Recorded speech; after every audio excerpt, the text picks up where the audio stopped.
पहला प्रश्न,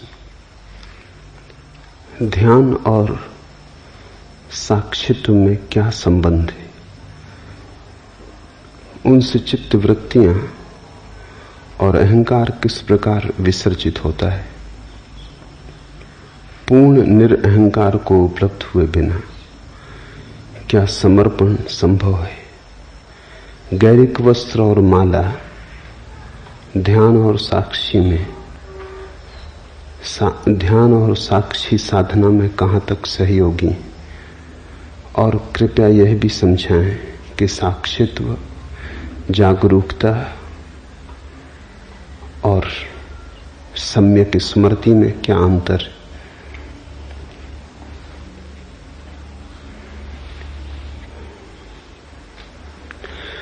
मनुष्य के जीवन को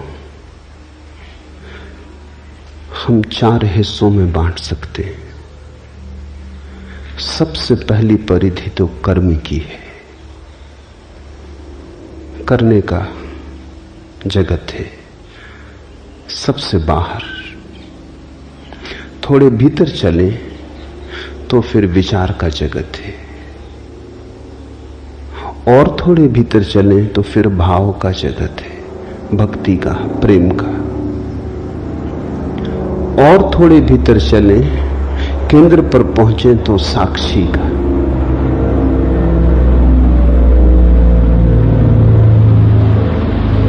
साक्षी हमारा स्वभाव है, क्योंकि उसके पार जाने का कोई उपाय नहीं। कभी कोई नहीं गया, कभी कोई जा भी नहीं सकता। साक्षी का साक्षी होना असंभव है। साक्षी तो बस साक्षी है, उससे पीछे नहीं हटा जा सकता। वो हमारी बुनियाद आ गई।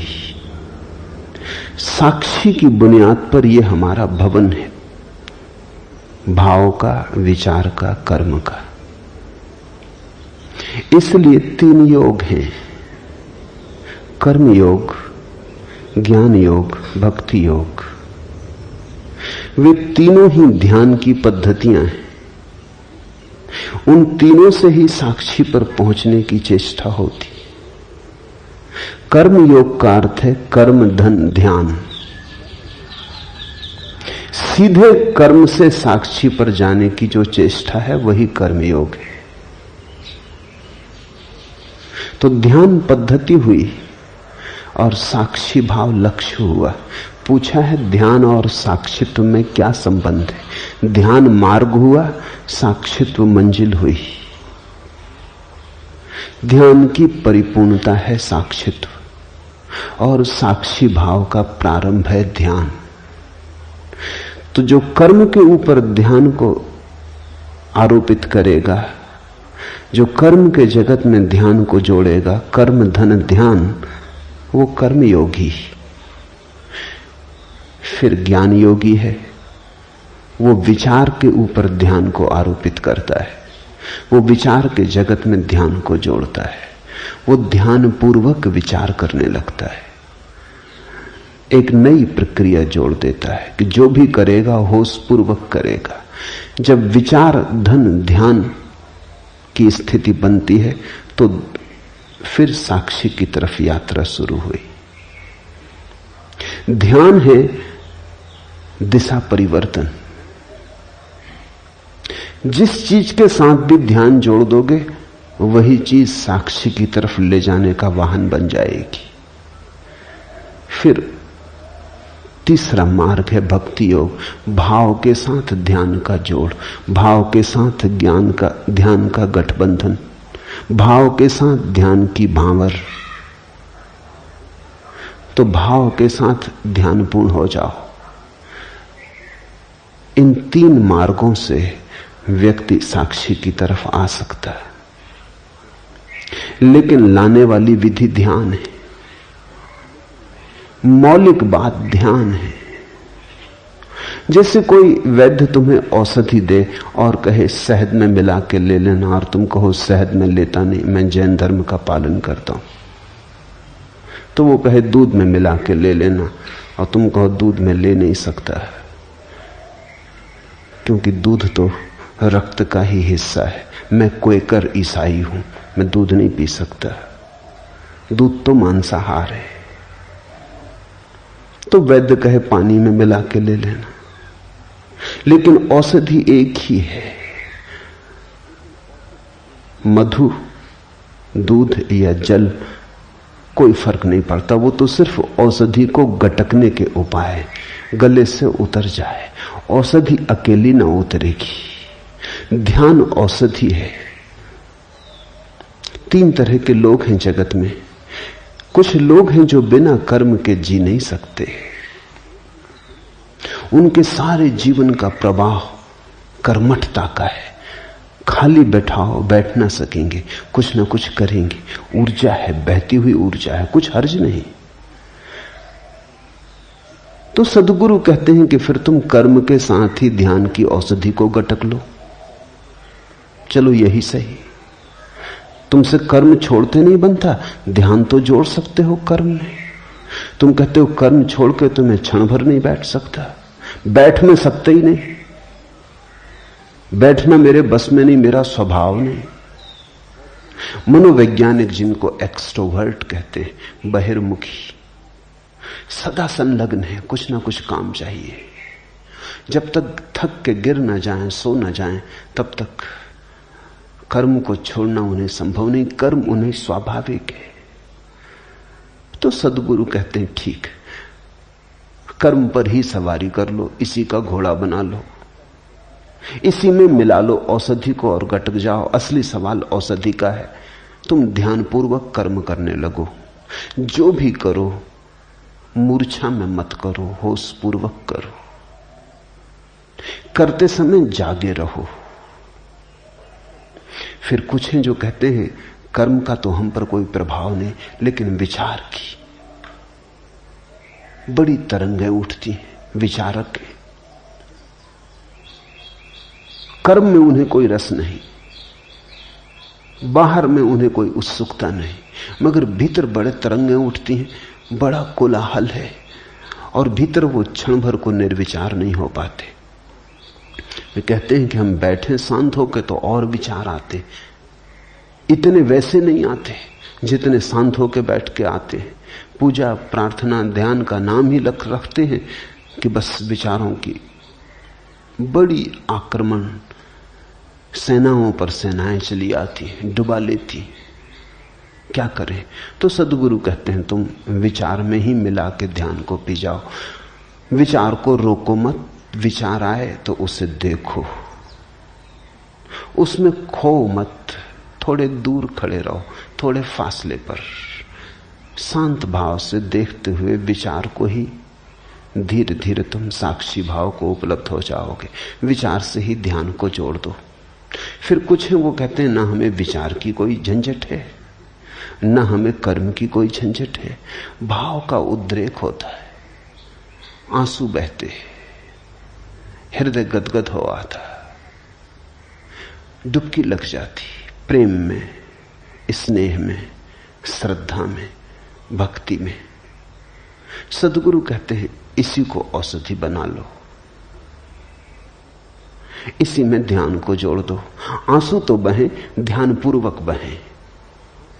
रोमांच तो हो, लेकिन ध्यान पूर्वक हो।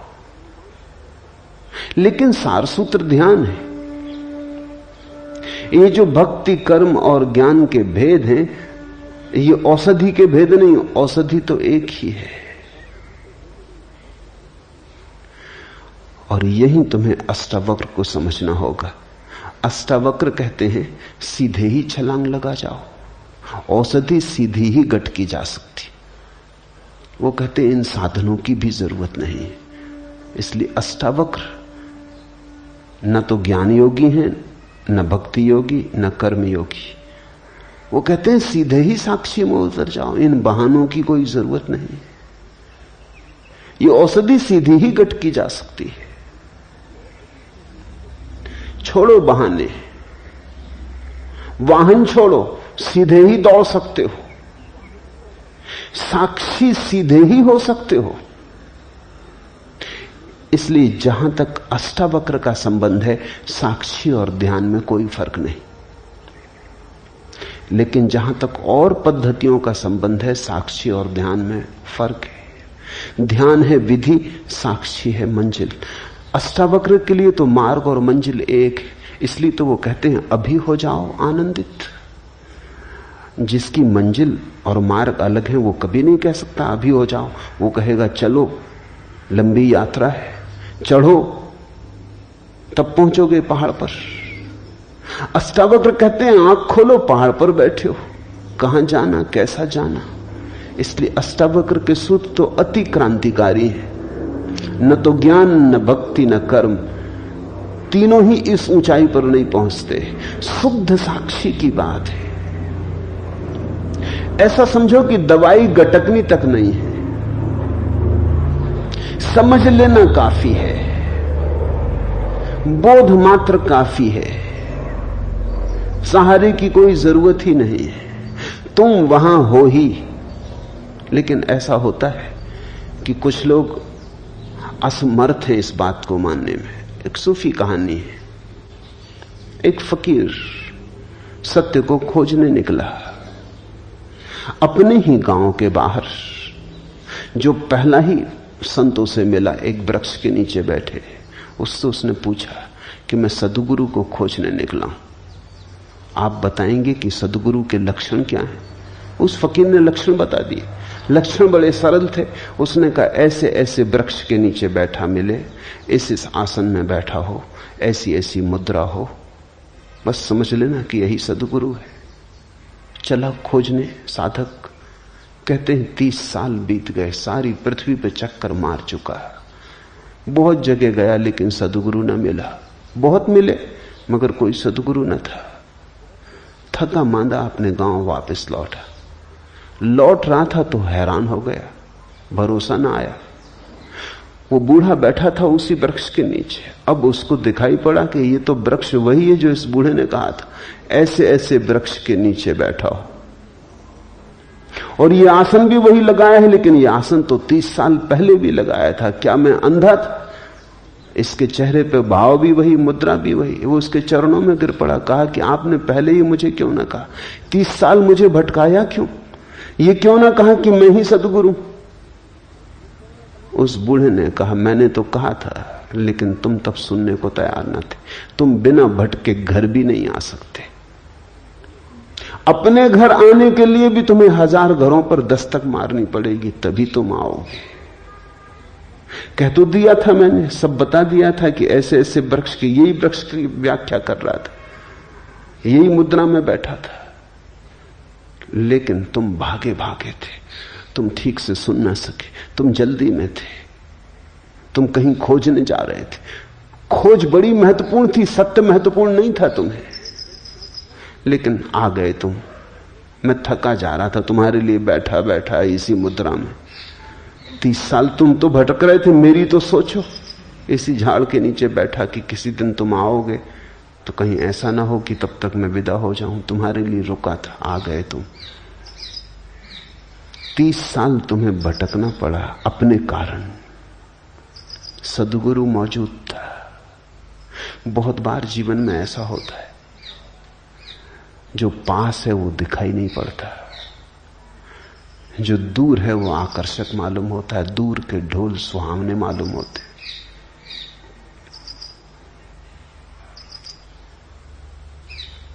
दूर खींचते हैं सपने हमें। अष्टावक्र कहते हैं कि तुम ही हो वही जिसकी तुम खोज कर रहे हो, और अभी और यहीं तुम वही हो। कृष्णमूर्ति जो कह रहे हैं लोगों से, वो शुद्ध अष्टावक्र का संदेश है। न अष्टावक्र को किसी ने समझा, न कृष्णमूर्ति को कोई समझता है। और तथाकथित साधु सन्यासी तो बहुत नाराज होते, क्योंकि कृष्णमूर्ति कहते हैं ध्यान की कोई जरूरत नहीं। बिल्कुल ठीक कहते हैं। न भक्ति की कोई जरूरत, न कर्म की कोई जरूरत, न ज्ञान की कोई जरूरत। साधारण साधु संत बड़े विचलित हो जाते हैं कि कुछ भी जरूरत नहीं, भटका दोगे लोगों को। भटकाइए, साधु संत रहे। कृष्णमूर्ति तो सीधा अष्टावक्र का संदेश ही दे रहे हैं।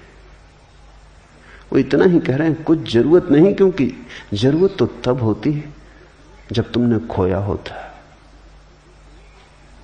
जरा झटकारो धूल, उठो, ठंडे पानी के छींटे आंख पे मार लो, और क्या करना है। तो अष्टावक्र के दर्शन में तो साक्षी और ध्यान एक ही है, क्योंकि मंजिल और मार्ग एक ही है। लेकिन और सभी मार्गों और प्रणालियों में ध्यान विधि है, साक्षी उसका अंतिम फल है। उनसे चित्तवृत्तियां और अहंकार किस प्रकार विसर्जित होते हैं।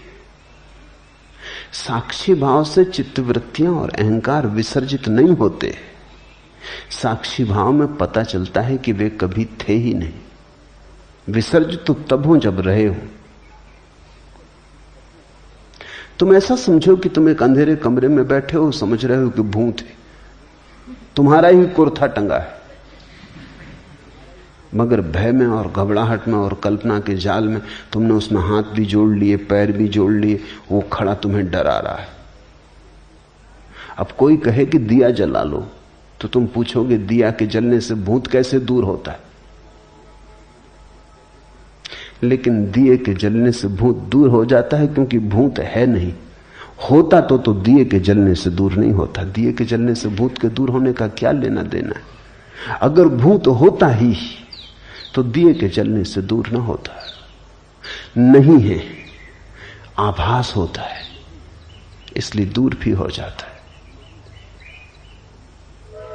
तुम हजारों ऐसी बीमारियों से पीड़ित रहते हो जो नहीं है, इसलिए किसी साधु संत की राख भी काम कर जाती है। इसलिए नहीं कि तुम्हारी बीमारी को राख से दूर होने का कोई संबंध है। पागल हुए हो? राख से कहीं बीमारियां दूर हुई? नहीं तो सब औषधि शास्त्र व्यर्थ हो जाएं। राख से बीमारी दूर नहीं होती, सिर्फ बीमारी थी ये ख्याल दूर होता है। मैंने सुना है एक वैद्य के संबंध में, खुद उन्होंने मुझसे कहा, एक आदिवासी क्षेत्र में बस्तर के पास वो रहते, तो बस्तर से दूर देहात से एक आदिवासी आया। वो एक गांव में गए हुए थे, आदिवासियों का गांव था। वो बीमार था, तो वैद्य के पास लिखने को भी कोई उपाय ना था। गांव में ना तो फाउंटेन पेन था, ना कलम थी, ना कागज था। तो पास में पड़े हुए एक खपड़े पर पत्थर के एक टुकड़े से उन्होंने औषधि का नाम लिख दिया और कहा कि बस इसको तो 1 महीने भर घोंट के दूध में मिला के पी लेना, सब ठीक हो जाएगा। वो आदमी महीने भर बाद आया, बिल्कुल ठीक हो गया, स्वस्थ चंगा। वैद्य ने कहा दवा काम कर गई? उसने कहा गजब की काम कर गई, अब फिर एक और खपड़े पे लिख के दे दें। उसने कहा तेरा मतलब? उसने कहा खपड़ा तो खत्म हो गया, घोल के पी गए, मगर गजब की दवा थी। और वो ठीक भी होके आ गया है। अब वैद्य भी कुछ कहे तो ठीक नहीं, अब कुछ कहना उचित ही नहीं। वो मुझसे कहने लगे, फिर मैंने कुछ नहीं कहा, जब ठीक ही हो गया तो जो ठीक कर दे वो दवा। अब इसको और भटकाने में क्या सार है? ये कहना कि पागल, हमने दवा का नाम लिखा था, वो तो तूने खरीदी नहीं, वो प्रिस्क्रिप्शन को ही पी गए, मगर काम कर गई बात। बीमारी झूठी रही होगी, मनोकल्पित रही होगी। मनोवैज्ञानिक कहते हैं हमारी 100 में से 90 बीमारियां मनोकल्पित। और जैसे जैसे समझ बढ़ती है, ऐसा संभावना है कि 99% मनोकल्पित हो सकती है। और एक दिन ऐसी भी घटना आ सकती है कि 100% बीमारियां मनोकल्पित हों। इसलिए तो दुनिया में इतने चिकित्सा शास्त्र काम करते। एलोपैथी लो, उससे भी मरीज ठीक हो जाता है। आयुर्वेदिक लो, उससे भी ठीक हो जाता है। होम्योपैथी, उससे भी ठीक हो जाता है। यूनानी, उससे भी ठीक हो जाता है। नेचुरोपैथी से भी ठीक हो जाता है। और गंदे ताबीज भी काम करते हैं। आश्चर्यजनक है, अगर बीमारी वस्तुता है तो फिर बीमारी को दूर करने का एक विशिष्ट उपाय ही हो सकता है। सब उपाय काम नहीं करेंगे, बीमारी है नहीं। तुम्हें जिस पे भरोसा है, किसी को एलोपैथी पे भरोसा है, काम हो जाता है। बीमारी से ज्यादा डॉक्टर का नाम काम करता है। तुमने कभी ख्याल किया, जब भी तुम बड़े डॉक्टर को दिखा के लौटते हो जेब खाली करके, काफी फीस देके, आधे तो तुम वैसे ही ठीक हो जाते। अगर वही डॉक्टर मुफ्त प्रिस्क्रिप्शन लिख दे तो तुम्हें असर ना होगा। डॉक्टर की दवा कम काम करती है, चुकाई गई फीस ज्यादा काम करती। एक दफा ख्याल आ जाए कि डॉक्टर बहुत बड़ा, सबसे बड़ा डॉक्टर, बस काफी है। तुम पूछते हो अहंकार और चित्तवृत्तियां साक्षी भाव में कैसे विसर्जित होती हैं? विसर्जित नहीं होती हैं, होती तो विसर्जित होती हैं। साक्षी भाव में पता चलता है कि अरे पागल, नाहक भटकता था, अपने ही कल्पना के मृग जाल बिछाए, मृग तृष्णाएं बनाई, सब कल्पना थी। विसर्जित नहीं होती, साक्षी में जाग के पता चलता है थी ही नहीं। पूर्ण निरअहंकार को उपलब्ध हुए बिना क्या समर्पण संभव है? यह महत्वपूर्ण प्रश्न है। पूछने वाला कह रहा है पूर्ण निरअहंकार को उपलब्ध हुए बिना क्या समर्पण संभव है? लेकिन पूछने वाले का मन शायद अनजाने में चालाकी कर गया। निरअहंकार में तो पूर्ण जोड़ा है, समर्पण में पूर्ण नहीं जोड़ा। पूर्ण निरअहंकार के बिना पूर्ण समर्पण संभव नहीं है। जितना अहंकार छोड़ोगे उतना ही समर्पण संभव है। 50% अहंकार छोड़ोगे तो 50% समर्पण संभव। अहंकार का छोड़ना और समर्पण दो बातें थोड़ी हैं, एक ही बात को कहने के दो ढंग हैं। तो तुम कहो कि पूर्ण अहंकार को छोड़े बिना तो समर्पण संभव नहीं, पूर्ण समर्पण संभव नहीं। धोखा मत दे लेना अपने को। तो सोचो कि समर्पण की क्या जरूरत जब पूर्ण अहंकार छूटेगा, और वो तो कब छूटेगा, कैसे छूटेगा? जितना अहंकार छूटेगा उतना समर्पण संभव है। अब पूर्ण की प्रतीक्षा मत करो, जितना बने उतना करो। उतना कर लोगे तो और आगे कदम उठाने की सुविधा हो जाएगी। जैसे कोई आदमी अंधेरी रात में यात्रा पर जाता है, हाथ में उसके छोटी सी कंदील है, 4 कदम तक रोशनी पड़ती है। वो आदमी कहे कि इससे तो 10 मील की यात्रा कैसे हो सकती? 4 कदम तक रोशनी पड़ती, 10 मील तक अंधेरा है, भटक जाएंगे। तो हम उससे कहेंगे तुम घबराओ मत, 4 कदम चलो। जब तुम 4 कदम चल चुके होगे, रोशनी 4 कदम आगे बढ़ने लगेगी। कोई 10 मील तक रोशनी की थोड़ी जरूरत है, तब तुम चलोगे। 4 कदम काफी है। तो जितना अहंकार रत्ती भर छूटता है, रत्ती भर छोड़ो। रत्ती भर छोड़ने पर फिर रत्ती छोड़ने की संभावना आ जाएगी। 4 कदम चले, फिर 4 कदम तक रोशनी पड़ने लगी। ऐसी तरकीब खोज के मत बैठ जाना कि जब पूर्ण अहंकार छूटेगा तब समर्पण करेंगे, फिर तुम कभी ना करोगे। तुमने बड़ी कुशलता से बचाव कर लिया। उतना ही समर्पण होगा, यह बात सच है, जितना अहंकार छूटेगा। तो जितना छूटता हो उतना तो कर लो। जितना कमा सको समर्पण उतना तो कमा लो। शायद उसका स्वाद तुम्हें और तैयार कर दे, उसका आनंद अहोभाव तुम्हें और हिम्मत दे दे। हिम्मत स्वाद से आती है। कोई आदमी कहे कि जब तक हम पूरा तैरना न सीख लेंगे तब तक पानी में न उतरेंगे। ठीक कह रहा है, गणित की बात कह रहा है, तर्क की बात कह रहा है। ऐसे बिना सीखे पानी में उतर गए और खा गए डुबकी, ऐसी झंझट न करेंगे। पहले तैरना सीख लेंगे पूरा, फिर उतरेंगे। मगर पूरा सीखोगे कहां? गद्दी पर। पूरा तैरना सीखोगे कहां? पानी में तो उतरना ही पड़ेगा। मगर तुमसे कोई नहीं कह रहा है कि तुम सागर में उतर जाओ, किनारे पर उतरो, गले गले तक उतरो, जहां तक हिम्मत हो वहां तक उतरो, वहां तैरना सीखो। धीरे धीरे हिम्मत बढ़ेगी, 2-2 हाथ आगे बढ़ोगे, सागर की पूरी गहराई भी फिर तैरी जा सकती। तैरना आ जाए एक बार, और तैरना आने के लिए उतरना तो पड़ेगा ही।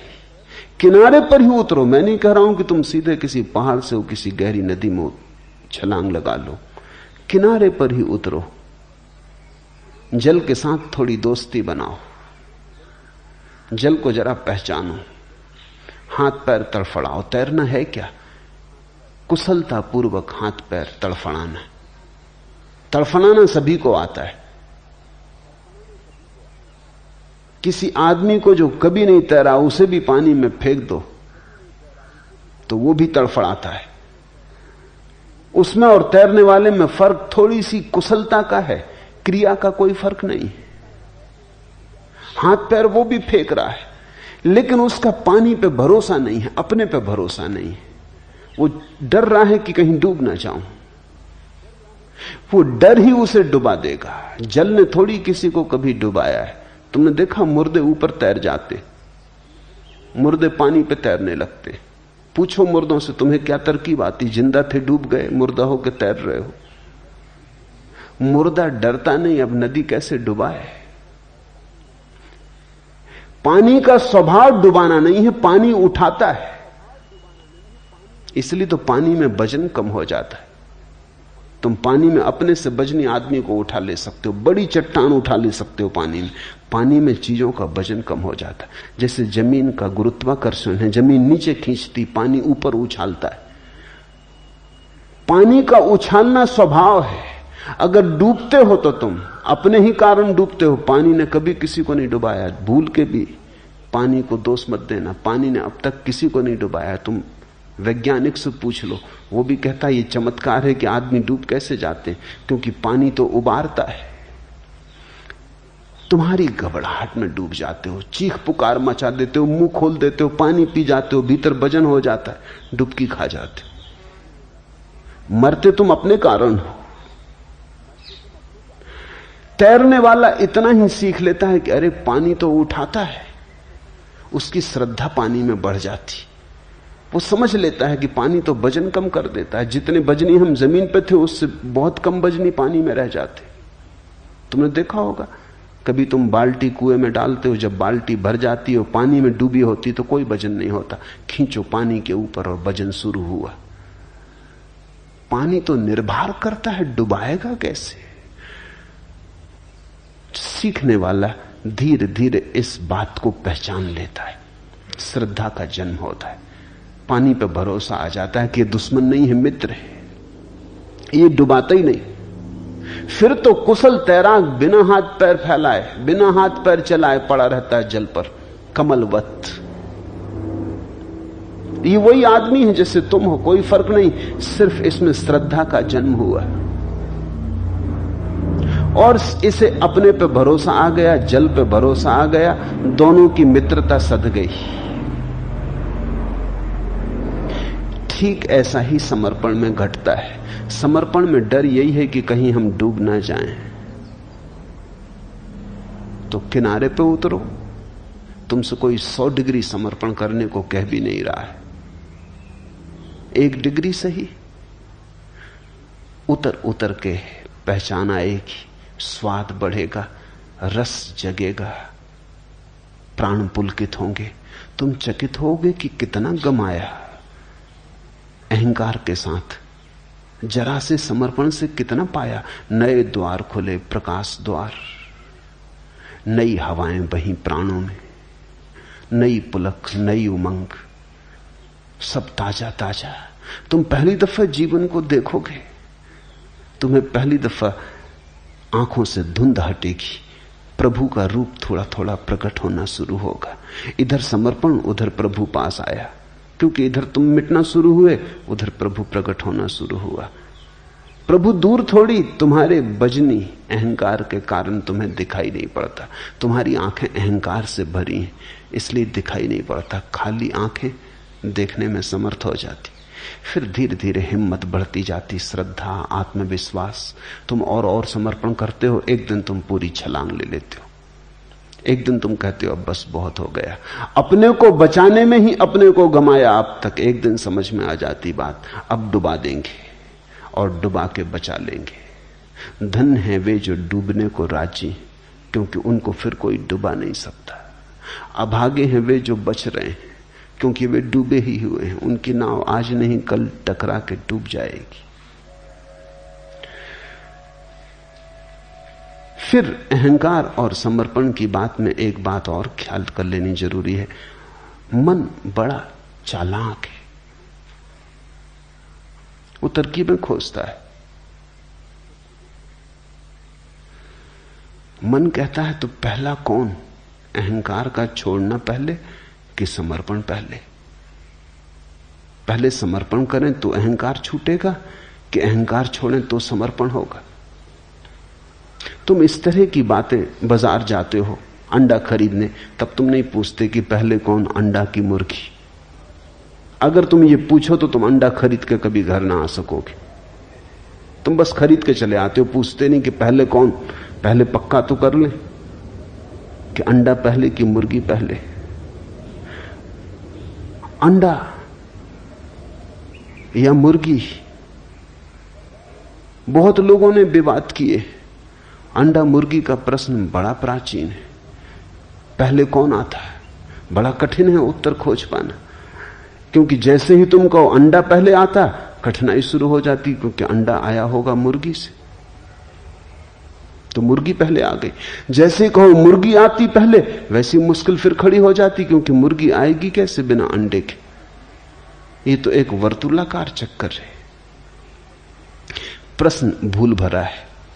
प्रश्न भूल भरा इसलिए है कि मुर्गा और अंडे दो नहीं है। मुर्गा और अंडा एक ही चीज की दो अवस्थाएं। आगे पीछे रखने में, दो कर लेने में तुम प्रश्न को उठा रहे हो। मुर्गी अंडे का एक रूप है, पूरा प्रकट रूप। अंडा मुर्गी का एक रूप है, अप्रकट रूप, जैसे बीज और वृक्ष। ऐसा ही निरअहंकार और समर्पण। कौन पहले, इस विवाद में पड़ के समय मत गंवाना। अगर मुर्गी ले आए तो अंडा भी ले आए, अगर अंडा ले आए तो मुर्गी भी ले आए। एक आ गया तो दूसरा आ ही गया। कहीं से भी शुरू करो। अगर अहंकार छोड़ सकते हो, अहंकार छोड़ने से शुरू करो। अगर अहंकार नहीं छोड़ सकते तो समर्पण करने से शुरू करो। समर्पण किया तो अहंकार छूटा, पूर्ण छूटा, ऐसा मैं कह नहीं रहा हूं। जितना समर्पण किया उतना छूटा। अगर समर्पण करना मुश्किल मालूम पड़ता है तो अहंकार छोड़ो। जितना छूटेगा अहंकार उतना समर्पण हो जाएगा। दुनिया में दो तरह के धर्म हैं, एक है निरअहंकारिता के धर्म और एक है समर्पण के धर्म। एक है मुर्गी पर जोर देने वाले धर्म, एक है अंडे पर जोर देने वाले धर्म। दोनों सही हैं, क्योंकि एक आ गया तो दूसरा अपने आप आ जाता है। जैसे महावीर का धर्म है जैन धर्म, बुद्ध का धर्म है बौद्ध धर्म, उनमें समर्पण के लिए कोई जगह नहीं। सिर्फ अहंकार छोड़ो।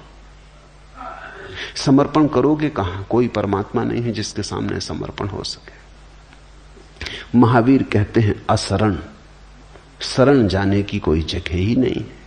किसकी शरण जाओगे? असरण में हो जाओ, लेकिन अहंकार छोड़ो।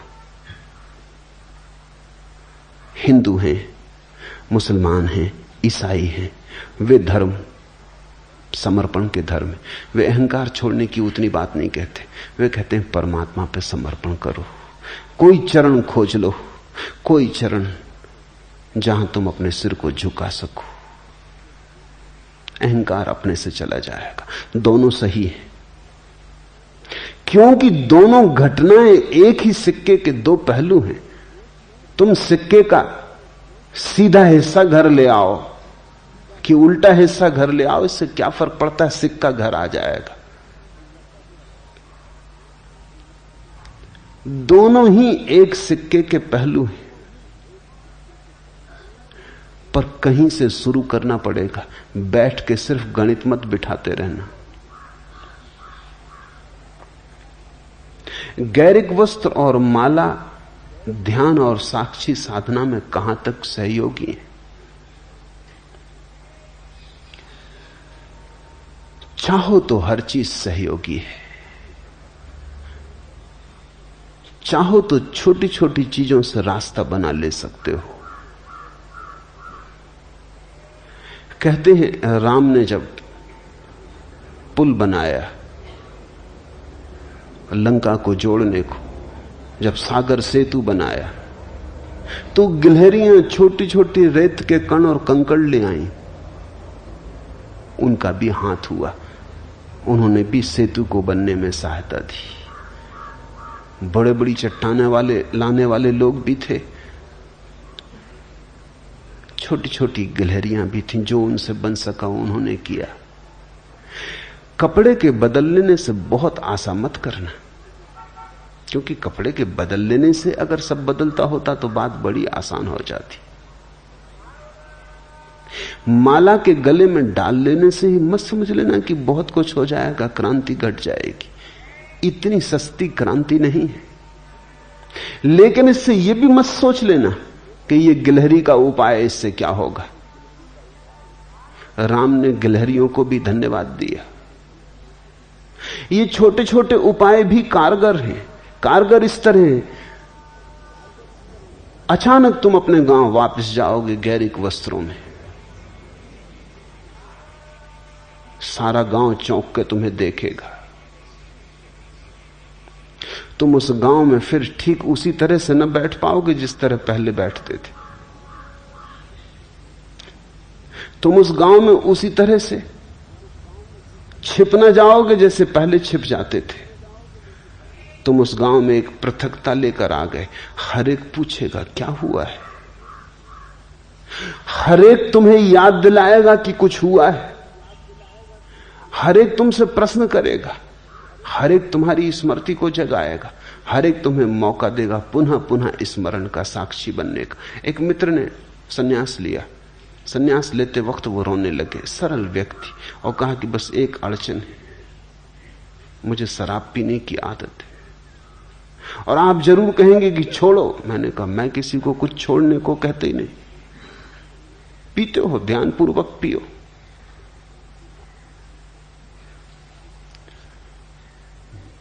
उन्होंने कहा क्या मतलब, सन्यासी होके भी मैं शराब पीऊं? तुम्हारी मर्जी, सन्यास मैंने दे दिया, अब तुम समझो। वो कोई महीने भर बाद आए, कहने लगे आपने चालबाजी की। शराब घर में खड़ा था, एक आदमी आके मेरे पैर पड़ लिया, कहा स्वामी जी कहां से आए? मैं भागा वहां से। मैंने कहा कि ये स्वामी जी और शराब घर में। वो आदमी कहने लगा आपने चालबाजी की। अब शराब घर की तरफ जाने में डरता हूं कि कोई पैर वगैरह छू ले या कोई नमस्कार वगैरह कर ले। आज 15 दिन से नहीं गया हूं। एक स्मृति बनी, एक याददाश्त जगी। तुम इन गैरिक वस्त्रों में उसी भांति क्रोध न कर पाओगे जैसा कल तक करते रहे थे। कोई चीज चोट करेगी, कोई चीज कहेगी अब तो छोड़ो। अब ये गैरिक वस्त्रों में बड़ा बेहुदा लगता है। मैं तुम्हारे लिए गैरिक वस्त्र देकर सिर्फ थोड़ी अड़चन पैदा कर रहा हूं और कुछ भी नहीं। तुम अगर चोर हो तो उसी आसानी से चोर न रह सकोगे। तुम अगर धन के पागल दीवाने हो, लोभी हो, तो तुम्हारे लोभ में वही बल न रह जाएगा। तुम अगर राजनीति में दौड़ रहे हो, पद की प्रतिष्ठा में लगे थे, अचानक तुम पाओगे कुछ सार नहीं। ये छोटे से वस्त्र बड़े प्रतीकात्मक हो जाएंगे। अपने आप में इनका मूल्य नहीं है, लेकिन इनके साथ जुड़ जाने में तुम धीरे धीरे पाओगे बात तो बड़ी छोटी थी, बीज तो बड़ा छोटा था, धीरे धीरे बड़ा हो गया। धीरे धीरे उसने सब बदल डाला। तुम्हारे कृत्य बदलेंगे, तुम्हारी आदतें बदलेंगी, तुम्हारे उठने बैठने का ढंग बदलेगा, तुम्हारे जीवन में एक नया प्रसाद। लोगों की अपेक्षाएं तुम्हारे प्रति बदलेंगी, लोगों की आंखें तुम्हारे प्रति बदलेंगी। नाम का परिवर्तन, पुराने नाम से संबद्ध विच्छेद हो जाएगा।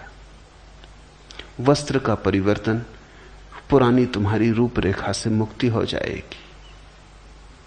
ये गले में तुम्हारी माला तुम्हें मेरी याद दिलाती रहेगी। ये मेरे और तुम्हारे बीच एक सेतु बन जाएगी। तुम मुझे भूल ना पाओगे इतनी आसानी से, और लोग तुम्हें पृथक करने लगेंगे, और उनका पृथक करना तुम्हारे लिए साक्षी होने में बड़ा सहयोगी हो जाएगा। लेकिन मैं ये नहीं कह रहा हूं कि इतना कर लेने से सब हो जाएगा, कि बस पहन लिए वस्त्र, माला डाल ली, समझा कि खत्म, यात्रा पूरी। तुम पे निर्भर है। ये संकेत जैसे हैं, जैसे मील के किनारे पत्थर लगा होता, लिखा रहता है कि 12 मील, 50 मील, 100 मील दिल्ली। उस पत्थर पे कुछ बड़ा मतलब नहीं है। पत्थर हो या ना हो, दिल्ली 100 मील है तो 100 मील है। लेकिन पत्थर पर लिखी हुई लकीर, तीर का चिन्ह राही को हल्का करता। वो कहता चलो 100 मील ही बचा, 25 मील बचा, 50 मील बचा। स्विट्जरलैंड में मील के पत्थर की जगह मिनटों के पत्थर। अगर गाड़ी तुम्हारी रुक जाए कहीं किसी पहाड़ी जगह पर, तो तुम चकित होकर देखोगे कि बाहर खंबे पर पिछली स्टेशन कितनी दूर, 30 मिनट दूर, अगली स्टेशन कितनी दूर, 15 मिनट दूर। बड़ा महत्वपूर्ण प्रतीक है। तो अगर स्विस लोग अच्छी घड़ियां बनाने में कुशल हैं तो कुछ आश्चर्य नहीं। समय का उनका बोध बड़ा प्रगाढ़ है। मील नहीं लिखते, समय लिखते। 15 मिनट दूर।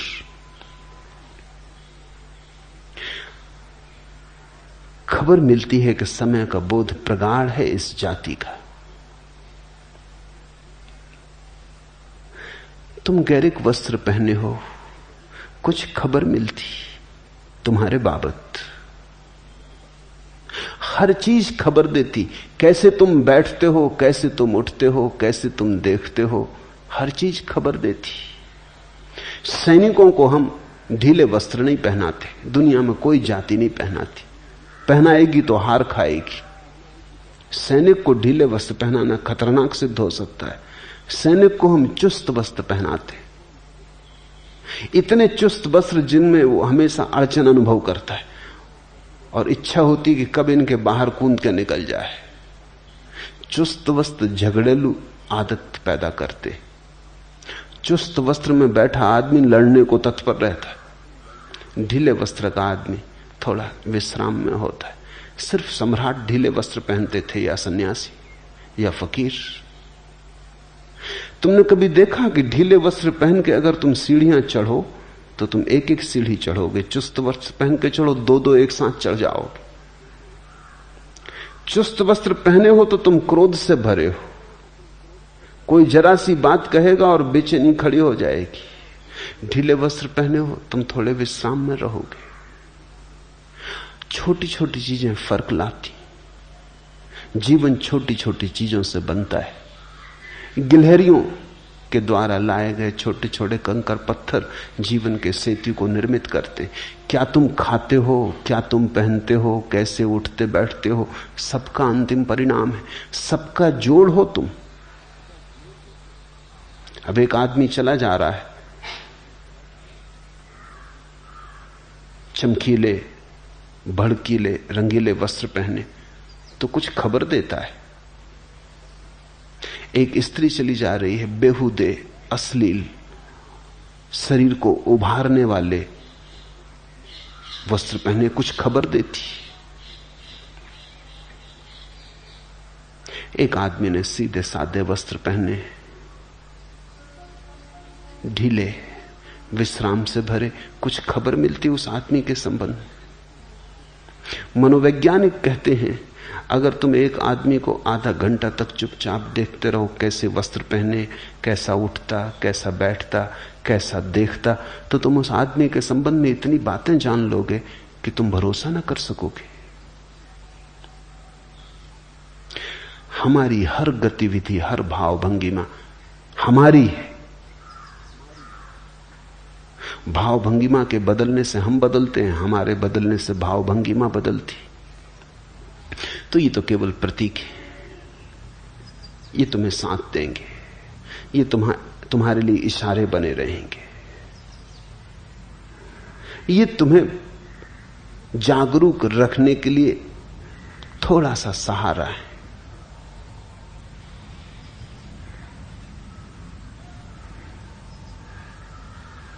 और कृपया यह भी समझाएं कि साक्षित्व, जागरूकता और सम्यक स्मृति में क्या अंतर है।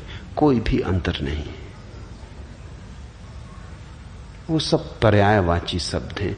अलग अलग परंपराओं ने उनका उपयोग किया है।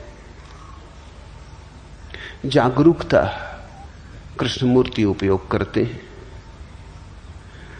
सम्यक स्मृति, माइंडफुलनेस बुद्ध ने उपयोग किया है, साक्षित्व अष्टावक्र ने, उपनिषदों ने, गीता ने उपयोग किया है। सिर्फ भेद अलग अलग परंपराओं का है, लेकिन उनके पीछे जिसकी तरफ इशारा है वो एक ही है। दूसरा प्रश्न, आपके महागीता पर हुए पहले प्रवचन के समय अनेक लोग आंसू बहा के रो रहे थे, उसका क्या मतलब है? क्या रोने वाले कमजोर मन के लोग हैं या आपकी वाणी का यह प्रभाव है? कृपया इस पर थोड़ा प्रकाश डालें। एक बात पक्की है कि पूछने वाले कठोर मन के आदमी, आंसुओं में उन्हें सिर्फ कमजोरी दिखाई पड़ी। एक बात पक्की है, पूछने वाले व्यक्ति के आंख के आंसू सूख गए, आंखें बंजर हो गई, मरुस्थल जैसी, उनमें फूल नहीं खिलते। आंसू तो आंख के फूल है। पूछने वाले का भाव मर गया है, पूछने वाले का हृदय अवरुद्ध हो गया है। पूछने वाला सिर्फ बुद्धि से जी रहा होगा, उसने भाव को तिलांजलि दे दी, सोच विचार से जी रहा होगा।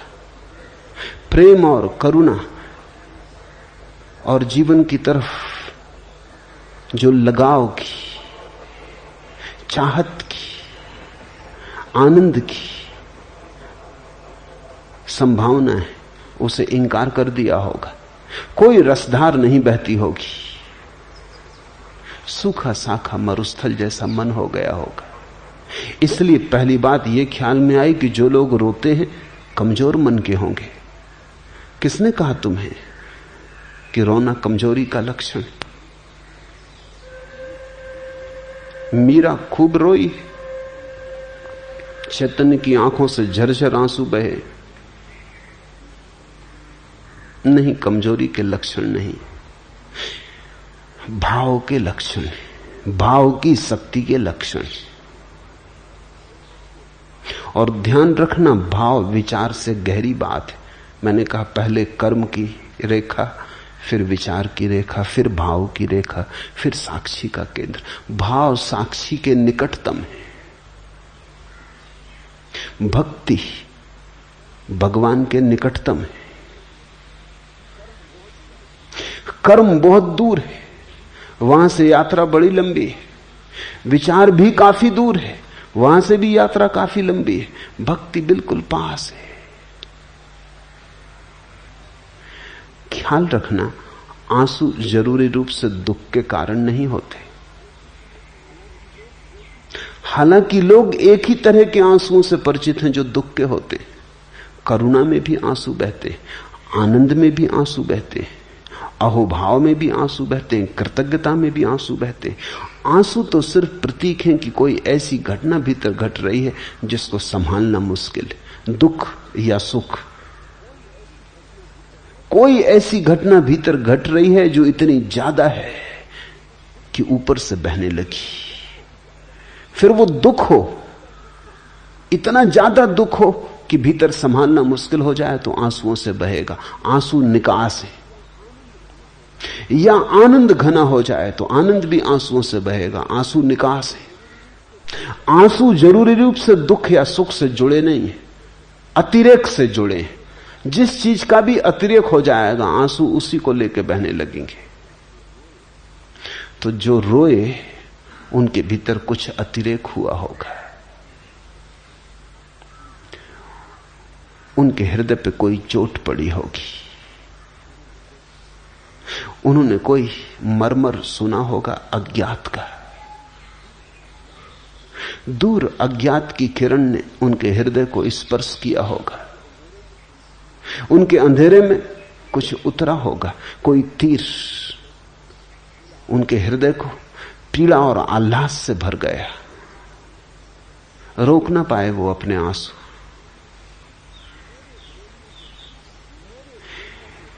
मेरे बोलने के प्रभाव से इसका कोई संबंध नहीं, क्योंकि तुम भी सुन रहे थे।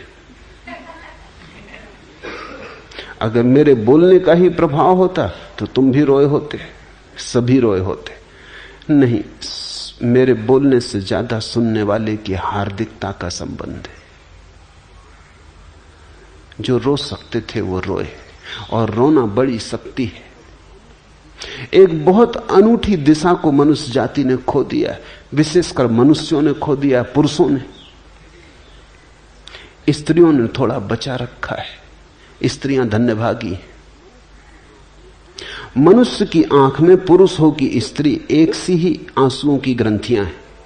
प्रकृति ने आंसुओं की ग्रंथियां बराबर बनाई, इसलिए प्रकृति का तो निर्देश स्पष्ट है कि दोनों की आंखें रोने के लिए बनी।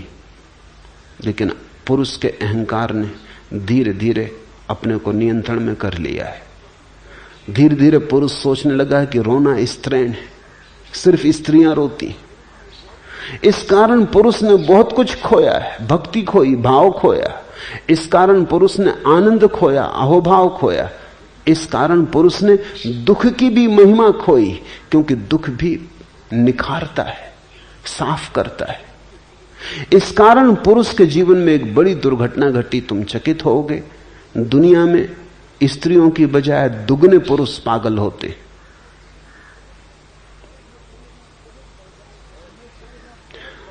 और यह संख्या बहुत बढ़ जाए अगर युद्ध बंद हो जाए, क्योंकि युद्ध में पुरुषों का पागलपन काफी निकल जाता है, बड़ी मात्रा में निकल जाता है। अगर युद्ध बिल्कुल बंद हो जाए 100 साल के लिए, तो डर है कि पुरुषों में से 90% पुरुष पागल हो जाएंगे। पुरुष स्त्रियों से ज्यादा आत्मघात करते हैं 2 गुना। आमतौर से तुम्हारी धारणा और होगी, तुम सोचते हो कि स्त्रियां ज्यादा आत्मघात करती, बातें करती हैं स्त्रियां, करती नहीं आत्मघात। ऐसा गोली वगैरह खा के लेट जाती हैं, मगर गोली भी हिसाब से खाती हैं। तो स्त्रियां प्रयास ज्यादा करती हैं आत्मघात का, लेकिन सफल नहीं होती। उस प्रयास में भी हिसाब होता। वस्तुतः स्त्रियां आत्मघात करना नहीं चाहती। आत्मघात तो उनका केवल निवेदन है, शिकायत का। वो ये कह रही कि ऐसा जीवन जीने योग्य नहीं, कुछ और जीवन चाहिए था। वो तो सिर्फ तुम्हें खबर दे रही हैं कि तुम इतने वज्र हृदय हो गए हो कि जब तक हम मरने को तैयार ना हो शायद तुम हमारी तरफ ध्यान ही ना दोगे। वो सिर्फ तुम्हारा ध्यान आकर्षित कर रही। ये बड़ी अशोभन बात है कि ध्यान आकर्षित करने के लिए मरने का उपाय करना पड़ता है। आदमी जरूर खूब कठोर हो गया होगा, पथरीला हो गया होगा। स्त्रियां मरना नहीं चाहती, जीना चाहती। जीने के मार्ग पर जब इतनी अड़चन पाती हैं, कोई सुनने वाला नहीं, कोई ध्यान देने वाला नहीं, तब सिर्फ तुम ध्यान दे सको इसलिए मरने का उपाय करती। लेकिन पुरुष जब आत्महत्या करते हैं तो सफल हो जाते। पुरुष पागलपन में आत्महत्या करते। ज्यादा पुरुष मानसिक रूप से रुग्ण होते हैं। कारण क्या होगा? बहुत कारण है, मगर एक कारण उनमें आंसू भी है। मनोवैज्ञानिक कहते हैं पुरुषों को फिर से रोना सीखना होगा। ये बल नहीं है जिसको तुम बल कह रहे हो, ये बड़ी कठोरता है। बल इतना कठोर नहीं होता, बल तो कोमल का है। तुमने देखा पहाड़ से झरना गिरता है, जल प्रपात गिरता है, कोमल जल। चट्टानें बड़ी सख्त, चट्टानें जरूर सोचती होंगी हम मजबूत हैं, ये जलधार कमजोर है, लेकिन अंततः जलधार जीत जाती, चट्टान रेत होकर बह जाती। परमात्मा कोमल के साथ है, निर्बल के बलराम। एक फूल खिला है, पास में पड़ी है एक चट्टान, चट्टान जरूर दिखती है मजबूत, फूल कमजोर, लेकिन तुमने कभी फूल की शक्ति देखी, जीवन की शक्ति? कौन चट्टान को सिर झुकाता है? तुम पत्थर को लेकर तो भगवान के चरणों में चढ़ाने नहीं जाते, तुम चट्टान सोच के कि बड़ी मजबूत है, चलो अपनी प्रेसी को भेंट कर दें, ऐसा तो नहीं करते। फूल तोड़ के ले जाते हो, फूल का बल है, फूल की गरिमा है, उसकी कोमलता उसका बल है, उसका खिलाव उसका बल है, उसका संगीत, उसकी सुगंध उसका बल है, उसकी निर्बलता में उसका बल है। सुबह खिला है, सांझ मुरझा जाएगा, यही उसका बल है। लेकिन खिला है, चट्टान कभी नहीं खिलती, बस है। चट्टान मुर्दा है, फूल जीवंत है, मरेगा क्योंकि जिया है। चट्टान कभी नहीं मरती क्योंकि मरी ही है। कोमल बनो, आंसुओं को फिर से पुकारो, तुम्हारी आंखों को गीत और कविता से भरने दो, अन्यथा तुम वंचित रहोगे बहुत सी बातों से। फिर तुम्हारा परमात्मा भी एक तर्क जाल रहेगा, हृदय की अनुभूति नहीं, एक सिद्धांत मात्र रहेगा, एक सत्य का स्वाद और सत्य की प्रतीति नहीं। जो आंसू बहाकर रोए वे सौभाग्यशाली, वे बलशाली। उन्होंने फिक्र ना की कि तुम क्या कहोगे। उनको भी फिक्र तो लगती है कि लोग क्या कहेंगे। जब कोई आदमी जार जार रोने लगता है तो उसे भी फिक्र लगती है कि लोग क्या कहेंगे। बल चाहिए रोने को कि फिक्र छोड़े कि लोग क्या कहेंगे। कहने दो, होंगे बदनाम तो हो लेने दो, हमको जी खोल के रो लेने दो। जब कोई आदमी रोता है, छोटे बच्चे की तरह बिसूरता है, तो थोड़ा सोचो उसका बल। तुम सबकी फिक्र नहीं की उसने ये फिक्र नहीं की कि लोग क्या कहेंगे कि मैं यूनिवर्सिटी में प्रोफेसर हूं और रो रहा हूं, कोई विद्यार्थी देख ले, कि मैं इतना बड़ा दुकानदार और रो रहा हूं, कोई ग्राहक देख ले, कि मैं इतना बलशाली पति और रो रहा हूं और पत्नी पास बैठी, घर जाके झंझट खड़ी होगी, कि मैं बाप हूं और रो रहा हूं और बेटा देख ले, छोटे बच्चे देख ले। संभाल लो अपने को। अहंकार संभाले रखता है, ये निरअहंकार रोया। अहंकार अपने को सदा नियंत्रण में रखता है, निरअहंकार बहता है, उसमें बहाव है। जे सुलगे ते बुझी गए, बुझे ते सुलगे नाई, रहीमन दाहे प्रेम के, बुझ बुझ के सुलगाई। अंगारे जलते हैं, जे सुलगे ते बुझी गए, लेकिन एक घड़ी आती बुझ जाते, फिर तुम दोबारा उन्हें नहीं जला सकते। राख को किसी ने कभी दोबारा अंगारा बनाने में सफलता पाई? जे सुलगे ते बुझी गए, बुझे ते सुलगे नाही, फिर एक दफा बुझ के वो कभी नहीं सुलगते। रहीमन दाहे प्रेम के, लेकिन जिनके हृदय में प्रेम का तीर लगा उनका क्या कहना। रहीम, रहीमन दाहे प्रेम के, बुझ बुझ के सुलगाएं। बार बार जलते, बार बार बुझते, फिर सुलग जाते। प्रेम की अग्नि शाश्वत है, सनातन है। जिन्होंने मुझे प्रेम से सुना वो रो पाएंगे, जिन्होंने मुझे सिर्फ बुद्धि से सुना वो कुछ निष्कर्ष ज्ञान लेके जाएंगे, वो राख लेके जाएंगे, प्रेम का अंगारा नहीं। वो ऐसी राख लेके जाएंगे जो फिर कभी नहीं सुलगेगी, याद रखना। वो बुझ गई, वो तो मैंने तुमसे जब कही तभी बुझ गई। अगर तुमने बुद्धि में ली तो राख, अगर तुमने हृदय में ली तो अंगारा। इसलिए प्रेम का अंगारा जिनके भीतर पैदा हो जाएगा वो तो फिर जलेगा, फिर बुझेगा, फिर जलेगा। वो तो तुम्हें खूब तड़फाएगा, वो तो तुम्हें निखारेगा, वो तो तुम्हारे जीवन में सारा रूपांतरण ले आएगा। दिल खोल के अगर तुम रो सके तो अंगारा हृदय में पहुंच गया इसकी खबर दी। अगर न रो सके तो बुद्धि तक पहुंचा।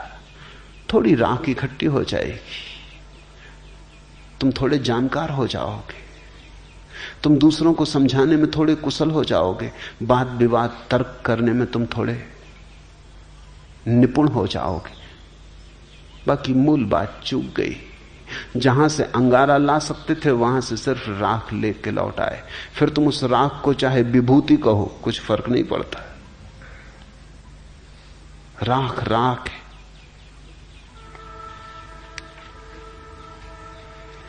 लगी आग उठे दर्द के राग दिल से, तेरे गम में आतस बयां हो गए हम। खिरत की बदौलत रहे रास्ते में, गुब्बारे बसे कारवां हो गए हम। लगी आग उठे दर्द के राग दिल से, वो आंसू आग लग जाने के आंसू थे। जब किसी को रोकते देखो उसके पास बैठ जाना। वो घड़ी सत्संग का है, वो घड़ी छोड़ने जैसी नहीं। तुम नहीं रो पा रहे तो कम से कम रोते हुए व्यक्ति के पास बैठ जाना, उसका हाथ हाथ में ले लेना। शायद बीमारी तुम्हें भी लग जाए। लगी आग उठे दर्द के राग दिल से, आग लग जाए। ये गैरिक वस्त्र आग के प्रतीक है, ये प्रेम की आग के प्रतीक है। तेरे गम में आतस बयां हो गए हम। और जब तुम्हारे भीतर हृदय में पीड़ा उठेगी, विरह का भाव उठेगा, तुम्हारी श्वास श्वास में जब अग्नि प्रकट होने लगेगी, आतस बयां। तेरे गम में आतस बयां हो गए हम। खिरत की बदौलत रहे रास्ते में, बुद्धि की बदौलत तो रास्ते में भटकते रहे। खिरत की बदौलत रहे रास्ते में, गुब्बारे पसे कारवां हो गए हम। और बुद्धि के कारण धीरे धीरे हमारी हालत ऐसी हो गई जैसे कारवां गुजरता है, उसके पीछे धूल उड़ती रहती। हम धूल हो गए। धूल के अतिरिक्त बुद्धि के हाथ में कभी कुछ लगा नहीं है। खिरत की बदौलत रहे रास्ते में, गुब्बारे पसे कारवां हो गए हम। जो दिल अपना रोशन हुआ कृष्ण मोहन, हदें मिट गई बेकरां हो गए हम। जो दिल अपना रोशन हुआ कृष्ण मोहन, वो अगर प्रेम में पड़ जाए चोट, हृदय पे लग जाए चोट, खिल जाए वहां आग का अंगारा। जो दिल अपना रोशन हुआ कृष्ण मोहन, हदें मिट गई बेकरां हो गए हम। उस घड़ी फिर सीमाएं टूट जाती, असीम हो जाते। आंसू असीम की तरफ तुम्हारा पहला कदम है। आंसू इस बात की खबर है कि तुम पिघले, तुम्हारी सख्त सीमाएं थोड़ी पिघली, तुम थोड़े नरम हुए, तुम थोड़े गर्म हुए, तुमने ठंडी बुद्धि थोड़ी छोड़ी, थोड़ी आग जली, थोड़ा ताप पैदा हुआ। ये आंसू ठंडे नहीं है, ये आंसू बड़े गर्म है। और ये आंसू तुम्हारे पिघलने की खबर लाते हैं। जैसे बर्फ पिघलती है, ऐसे जब तुम्हारी भीतर की अस्मिता पिघलने लगती तो आंसू बहते हैं। कतीले हवस थे तो आतस नफस थे, मोहब्बत हुई बेजुबां हो गए हम। जब बुद्धि से भरे थे, वासनाओं से भरे थे, विचारों से भरे थे तो लाख बातें की। जवान बड़ी तेज थी। कतीले हवस थे तो आतस नफस थे, मोहब्बत हुई बेजुबान हो गए हम। वे आंसू बेजुबान अवस्था की सूचनाएं। जब कुछ ऐसी घटना घटती है कि कहने का उपाय नहीं रह जाता तो न रो तो क्या करो। जब जवान कहने में असमर्थ हो जाए तो आंखें आंसुओं से कहती। जब बुद्धि कहने में असमर्थ हो जाए तो कोई नाच के कहता है। मीरा नाची, कुछ ऐसा हुआ कि कहने को शब्द ना मिले। पद घुंघरू बांध मीरा नाची रे, रोई, जार जार रोई। कुछ ऐसा हो गया कि शब्दों में कहना संभव न रहा। शब्द बड़े संकीर्ण मालूम हुए। आंसू ही कह सकते थे, आंसुओं से ही कहा। नहीं, इस तरह के भाव मन में मत लेना कि वो लोग कमजोर हैं। वे लोग शक्तिशाली हैं। उनकी शक्ति कोमलता की है। उनकी शक्ति संघर्ष की और हिंसा की नहीं है। उनकी शक्ति हार्दिकता की है। क्योंकि अगर तुमने सोचा कि ये लोग कमजोर हैं तो फिर तुम कभी भी ना रोओगे। इसलिए तुमसे बार बार जोर दे के कह रहा हूं, उनको कमजोर मत समझना, उनसे ईर्ष्या करो। बार बार सोचो कि क्या हुआ कि मैं नहीं रो पा रहा हूं।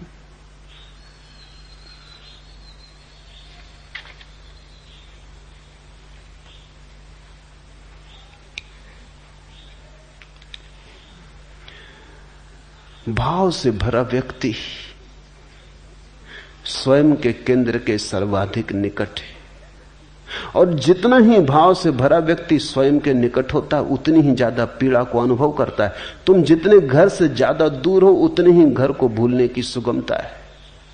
जैसे जैसे घर करीब आने लगता है वैसे वैसे घर की याद भी आने लगती। तुम परमात्मा को भूल के बैठे हो। परमात्मा शब्द तुम्हारे कानों में पड़ता है लेकिन कोई हलचल नहीं होती। सुन लेते हो, एक शब्द मात्र है। परमात्मा शब्द मात्र नहीं है। उसे सुन लेने भर की बात नहीं है। जिसके भीतर कुछ थोड़ी सी अभी भी जीवन की आग है उसे परमात्मा झकझोर देगा। शब्द मात्र झकझोर देगा। चाहते हो अगर मुझे दिल से, फिर भला किस लिए रुलाते हो। भक्त सदा परमात्मा से कहते रहे, चाहते हो अगर मुझे दिल से, फिर भला किस लिए रुलाते हो। रोशनी के घने अंधेरों में क्यों नजर से नजर चुराते हो। पास आए न पास आकर भी पास मुझको नहीं बुलाते हो। किस लिए आसपास रहते हो, किस लिए आसपास आते हो। अगर तुमने मुझे ठीक से सुना तो तुम्हें परमात्मा बहुत बार बहुत पास मालूम पड़ेगा। किस लिए आसपास रहते हो, किस लिए आसपास आते हो। पास आए न पास आकर भी पास मुझको नहीं बुलाते हो। चाहते हो अगर मुझे दिल से, फिर भला किस लिए रुलाते हो। रोशनी के घने अंधेरों में क्यों नजर से नजर चुराते हो। जो व्यक्ति भाव में उतर रहा है वो बिल्कुल इतने करीब है परमात्मा के कि परमात्मा की आंच उसे अनुभव होने लगती, नजर में नजर पड़ने लगती, सीमाएं एक दूसरे को ऊपर उतरने लगती, एक दूसरे की सीमा में अतिक्रमण होने लगता है। यहां जो कहा जा रहा है वो सिर्फ कहने को नहीं है, वो तुम्हें रूपांतरित करने को है।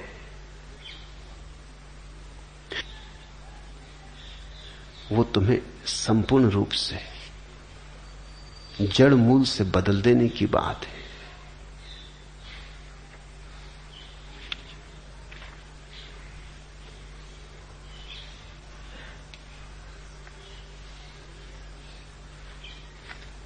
तीसरा प्रश्न, धर्म धन धारणा या धारणा धन धर्म से संस्कृति का निर्माण होता है और संस्कृति से समाज और उसकी परंपराएं बनती।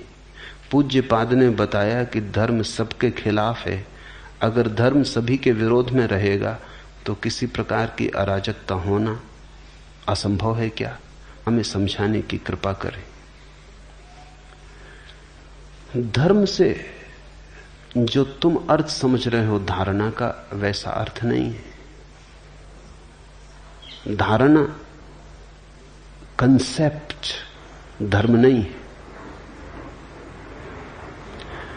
धर्म शब्द बना है जिस धातु से, उसका अर्थ है जिसने सबको धारण किया है, जो सबका धारक है, जिसने सबको धारा है।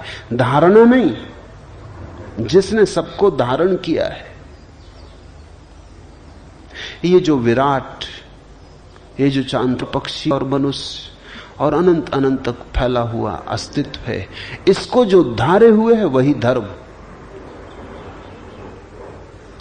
धर्म का कोई संबंध धारणा से नहीं है।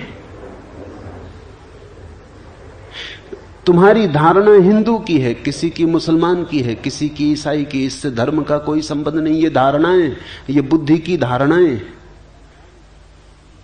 धर्म तो उस मौलिक सत्य का नाम है जिसने सब को संभाला है, जिसके बिना सब बिखर जाएगा, जो सबको जोड़े हुए है, जो सबकी समग्रता है, जो सबका सेतु है। वही, जैसे हम फूल की माला बनाते हैं, की माला रखी हो, फर्क क्या है? ढेर अराजक है, उसमें कोई एक फूल से दूसरे फूल से संबंध नहीं, सब फूल असंबंधित है। माला में एक धागा पिरोया, वो धागा दिखाई नहीं पड़ता, वो फूलों में छिपा है, लेकिन एक फूल दूसरे फूल से जुड़ गया। इस सारे अस्तित्व में जो धागे की तरह पिरोया हुआ, उसका नाम धर्म। जो हमें वृक्षों से जोड़े है, चांद तारों से जोड़े है, जो कंकड़ पत्थरों को सूरज से जोड़े है, जो सब कुछ जोड़े है, जो सबका जोड़ है, वही धर्म। धर्म से संस्कृति का निर्माण नहीं होता, तो संस्कार से बनती। धर्म तो तब पता चलता है जब हम सारे संस्कारों का त्याग कर देते हैं। संन्यास का अर्थ है संस्कार त्याग। हिंदू की संस्कृति अलग है, मुसलमान की संस्कृति अलग है, बौद्ध की संस्कृति अलग है, जैन की संस्कृति अलग है। दुनिया में हजारों संस्कृतियां हैं, क्योंकि हजारों ढंग के संस्कार हैं। कोई पूरब की तरफ बैठ के प्रार्थना करता है, कोई पश्चिम की तरफ मुंह करके प्रार्थना करता है, ये संस्कार है। कोई ऐसे कपड़े पहनता, कोई वैसे कपड़े पहनता, कोई इस तरह। मैं नहीं चाहूंगा कि दुनिया में बस एक संस्कृति हो, बड़ी बेहूदी, बेरौनक, उबाने वाली होगी। दुनिया में हिंदुओं की संस्कृति होनी चाहिए, मुसलमानों की, ईसाइयों की, बौद्धों की, जैनों की, चीनियों की, रूसियों की, हजारों संस्कृतियां होनी चाहिए, क्योंकि वैविध्य जीवन को सुंदर बनाता है। बगीचे में बहुत तरह के फूल होने चाहिए, एक ही तरह के फूल बगीचे को उबाने ऊप से भर देंगे। संस्कृतियां तो अनेक होनी चाहिए, अनेक हैं, अनेक रहेंगी, लेकिन धर्म एक होना चाहिए, क्योंकि धर्म एक है और कोई उपाय नहीं। तो मैं हिंदू को संस्कृति कहता हूं, मुसलमान को संस्कृति कहता हूं, धर्म नहीं कहता। ठीक है, संस्कृतियां तो सुंदर हैं, बनाओ अलग ढंग की मस्जिद, अलग ढंग के मंदिर। मंदिर सुंदर हैं, मस्जिदें सुंदर हैं। मैं नहीं चाहूंगा कि दुनिया में सिर्फ मंदिर रह जाएं और मस्जिदें मिट जाएं, बड़ा सौंदर्य कम हो जाएगा। मैं नहीं चाहूंगा कि दुनिया में संस्कृति रह जाए, अरबी मिट जाए, बड़ा सौंदर्य कम हो जाएगा। मैं नहीं चाहूंगा दुनिया में सिर्फ कुरान रह जाए, वेद मिट जाए, गीता उपनिषद मिट जाए, दुनिया बड़ी गरीब हो जाएगी। कुरान सुंदर है, साहित्य की अनूठी कृति है, काव्य की बड़ी गहन, कुछ लेना नहीं। वेद प्रिय है, अनूठे उद्घोष है, पृथ्वी की आकांक्षाएं हैं आकाश को छू लेने की। उपनिषद अति मधुर है, उनसे ज्यादा मधुर वक्तव्य कभी भी नहीं दिए गए। वे नहीं खोने चाहिए, वे सब रहने चाहिए, पर संस्कृति की तरह। धर्म तो एक है, धर्म तो वो है जिसने हम सबको धारण किया, हिंदू को भी, मुसलमान को भी, ईसाई को भी। धर्म तो वो है जिसने पशुओं को, मनुष्यों को, पौधों को, सबको धारण किया। जो पौधों में हरे धार की तरह बह रहा है, जो मनुष्यों में रक्त की धार की तरह बह रहा है, जो तुम्हारे भीतर श्वास की तरह चल रहा है, जो तुम्हारे संस्कृति का पर्याय मत समझना। धर्म से संस्कृति का कोई लेना देना नहीं। इसलिए तो रूस की संस्कृति हो सकती, वहां कोई धर्म नहीं। चीन की संस्कृति है, वहां अब कोई धर्म नहीं। नास्तिक की संस्कृति हो सकती है, आस्तिक की हो सकती है। धर्म से संस्कृति का कोई लेना देना नहीं। धर्म तो तुम्हारे रहने सहने से कुछ वास्ता नहीं रखता। धर्म तो तुम्हारे होने से वास्ता रखता है। धर्म तो तुम्हारा शुद्ध स्वरूप है, स्वभाव है। संस्कृति तो तुम्हारे बाहर के आवरण, आचरण, व्यवहार, इन सब चीजों से संबंध रखती। कैसे उठना, कैसे बोलना, क्या कहना, कोई परंपरा नहीं बनती। धर्म परंपरा नहीं, धर्म तो सनातन शाश्वत सत्य है। परंपराएं तो आदमी बनाता है, धर्म तो है। परंपराएं आदमी से निर्मित है, आदमी के द्वारा बनाई गई। धर्म आदमी से पूर्व है, धर्म के द्वारा आदमी बनाया गया है। इस फर्क को ख्याल में ले लेना। इसलिए परंपरा को भूल के भी धर्म मत समझना। और धार्मिक व्यक्ति कभी पारंपरिक नहीं होता, ट्रेडिशनल नहीं होता। इसलिए तो जीसस को सूली देनी पड़ी, मंसूर को मार डालना पड़ा, सुकरात को जहर देना पड़ा, क्योंकि धार्मिक व्यक्ति कभी भी परंपरागत नहीं होता। सनातन शाश्वत का कोई उद्घोष करता है तो परंपरा से बंधे लीक लकीर के फकीर बहुत घबरा जाते, उनको बहुत बेचैनी होने लगती। वो कहते हैं इससे तो अराजकता हो जाएगी। अराजकता अभी है। जिसको तुम कहते हो व्यवस्था, अराजकता, वो क्या खाक व्यवस्था है। सारा जीवन कलह से भरा है, सारा जीवन न मालूम कितने अपराधों से भरा है, और सारा जीवन दुख से भरा है। फिर भी तुम घबराते हो अराजकता हो जाएगी। तुम्हारे जीवन में क्या है सिवाय नरक के? कौन सी बांसुरी बजती है तुम्हारे जीवन में? राख ही राख का ढेर है, फिर भी कहते हो अराजकता हो जाएगी। धार्मिक व्यक्ति विद्रोही तो होता है, अराजक नहीं। इसे समझना। धार्मिक व्यक्ति ही वस्तुतः राजक व्यक्ति होता है, क्योंकि उसने संबंध जोड़ लिया अनंत से, उसने जीवन के परम मूल से संबंध जोड़ लिया। अराजक तो कैसे होगा? हां, तुमसे संबंध तो टूट गया, तुम्हारी ढांचे व्यवस्था से वो थोड़ा बाहर हो गया। उसने परम से नाता जोड़ लिया, उसने उधार से नाता तोड़ दिया, उसने नगद से नाता जोड़ लिया, उसने बासे से नाता तोड़ दिया। कृति और सत्ता तो प्लास्टिक के फूलों जैसी है। धार्मिक व्यक्ति का जीवन वास्तविक फूलों जैसा है। प्लास्टिक के फूल फूल जैसे दिखाई पड़ते हैं, वस्तुतः फूल नहीं मालूम होते, बस दूर से दिखाई पड़ते। धोखा है। तुम अगर इसलिए सत्य बोलते हो क्योंकि तुम्हें संस्कार डाल दिया गया है सत्य बोलने का, तो तुम्हारा सत्य दो कौड़ी का है। तुम अगर इसलिए मांसाहार नहीं करते क्योंकि तुम जैन घर में पैदा हुए और संस्कार डाल दिया गया कि मांसाहार पाप है, इतना लंबा संस्कार डाला गया कि आज मांस को देख के तुम्हें मतली आने लगती, तो तुम ये मत सोचना कि तुम धार्मिक हो गए। ये केवल संस्कार है। ये व्यक्ति जो जैन घर में पैदा हुआ है और मांसाहार से घबराता है, इसे देख के मतली आती, देखने की तो बात, मांसाहार शब्द से इसे घबराहट होती। मांसाहार से मिलती जुलती कोई चीज देख ले तो इसको मतली आ जाती। टमाटर देख के ये घबराता है, ये सिर्फ संस्कार है। अगर ये व्यक्ति किसी मांसाहारी घर में पैदा हुआ होता तो बराबर मांसाहार करता है, क्योंकि वहां मांसाहार का संस्कार होता।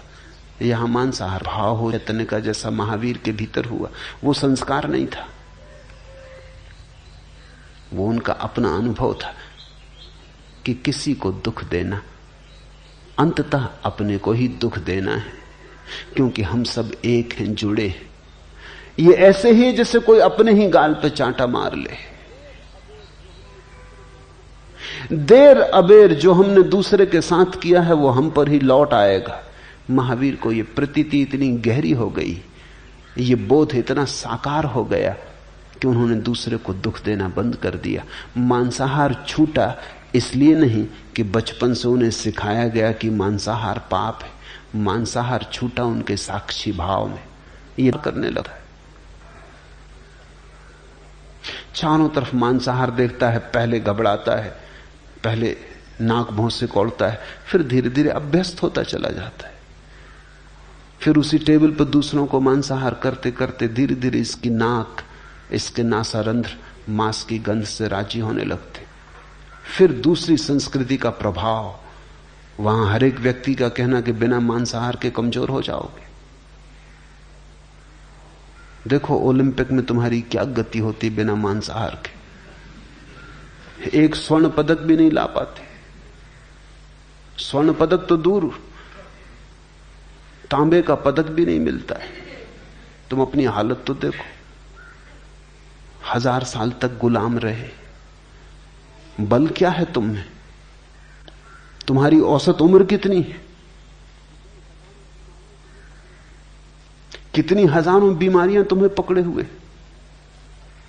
निश्चित ही मांसाहारी मुल्कों की उम्र 80 साल के ऊपर पहुंच गई, औसत उम्र 80-85, जल्दी ही 100 साल औसत उम्र हो जाएगी। यहां 30-35 के आसपास हम अटके हुए।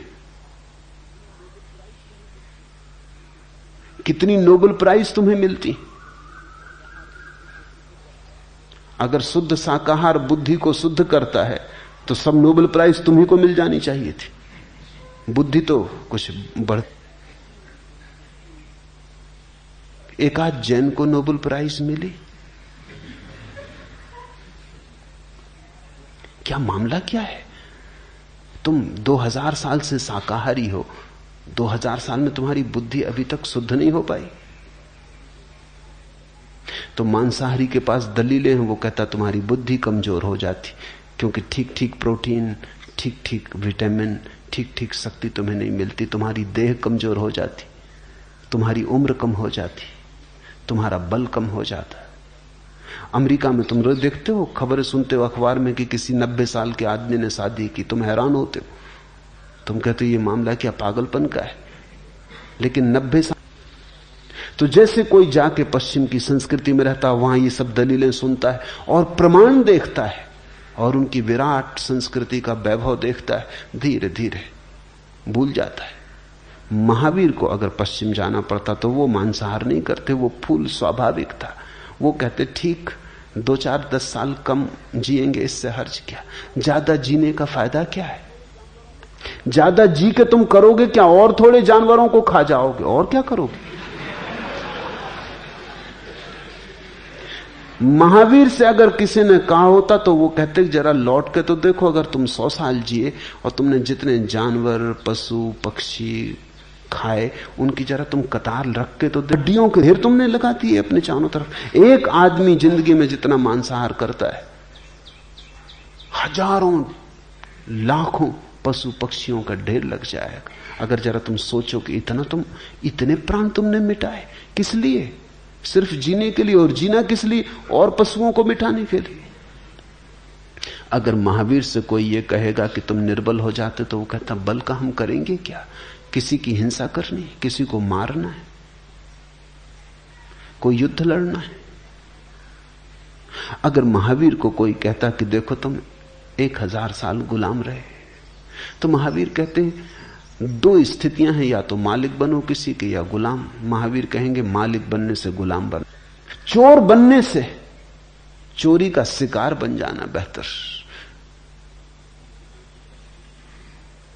अगर महावीर को कोई कहता कि देखो तुम्हें नोबेल प्राइज नहीं मिलते, वो कहते नोबेल प्राइज का करेंगे क्या, ये खेल खिलौने हैं बच्चों को खेलने कूदने के लिए अच्छे, इनका करेंगे क्या। हम कुछ और ही पुरस्कार पाने चले, वो पुरस्कार सिर्फ परमात्मा से मिलता है और किसी से भी नहीं मिलता।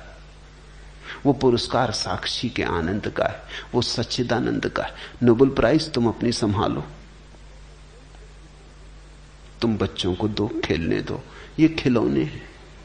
इस संसार का कोई पुरस्कार उस पुरस्कार का मुकाबला नहीं करता जो भीतर के आनंद का है। भ्रष्ट होके आ जाता है, कारण वो भ्रष्ट था ही, भ्रष्ट होके आ गया ऐसा नहीं, कागजी फूल था, झूठी बात थी, संस्कार था। संस्कृति और धर्म में अंतर समझ लेना। धर्म तुम्हारा स्वानुभव है और संस्कृति दूसरों के द्वारा सिखाई गई बातें। लाख कोई कितने ही व्यवस्था से सिखा दे, दूसरे की सिखाई बात तुम्हें मुक्त नहीं करती, बंधन में डालती है। तो जब मैं कहता हूं धर्म बगावत है, विद्रोह है, तो मेरा अर्थ है बगावत परंपरा से, बगावत संस्कार से। बगावत आध्यात्मिक का अनुशासन दूसरे ढंग का है, वो भीतर से बाहर की तरफ आता है, वो किसी के द्वारा आरोपित नहीं है, वो स्वस्फूर्त है। वो ऐसा है जैसा झरना फूटता है भीतर की ऊर्जा से, वो ऐसा है जैसे नदी बहती है जल की ऊर्जा से, कोई धक्के नहीं दे रहा है। तुम ऐसे हो जैसे गले में किसी ने रस्सी बांधी और घसीटे जा रहे हो, पीछे से कोई कोड़े मार रहा है तो चलना पड़ रहा है। संस्कार से जीने वाला आदमी जबरदस्ती घसीटा जा रहा है, बेमन से घसीटा जा रहा है। धार्मिक व्यक्ति नाचता हुआ जाता है, वो मृत्यु की तरफ भी जाता है तो नाचता हुआ जाता। तुम जी गाते, वो कहते हैं हम साधु संत सीधे साधे आदमी, बड़ा अन्याय हो रहा है दुनिया में, बेईमान मजा लूट रहे हैं, चोर बदमाश मजा लूट रहे हैं। मैं उनसे कहता हूं तुम्हें यह ख्याल ही उठता है कि वो मजा लूट रहे हैं, ये बात बताती कि तुम साधु भी नहीं, संत भी नहीं, सरल भी नहीं। तुम हो तो उन्हीं जैसे लोग, सिर्फ तुम्हारी हिम्मत कमजोर है। चाहते तो तुम भी उन्हीं जैसा मजा हो, लेकिन उस मजे के लिए जो कीमत चुकानी पड़ती है वो चुकाने में तुम डरते हो। तो तुम भी चोर, लेकिन चोरी करने के लिए हिम्मत चाहिए, वो हिम्मत तुम्हारी खो गई।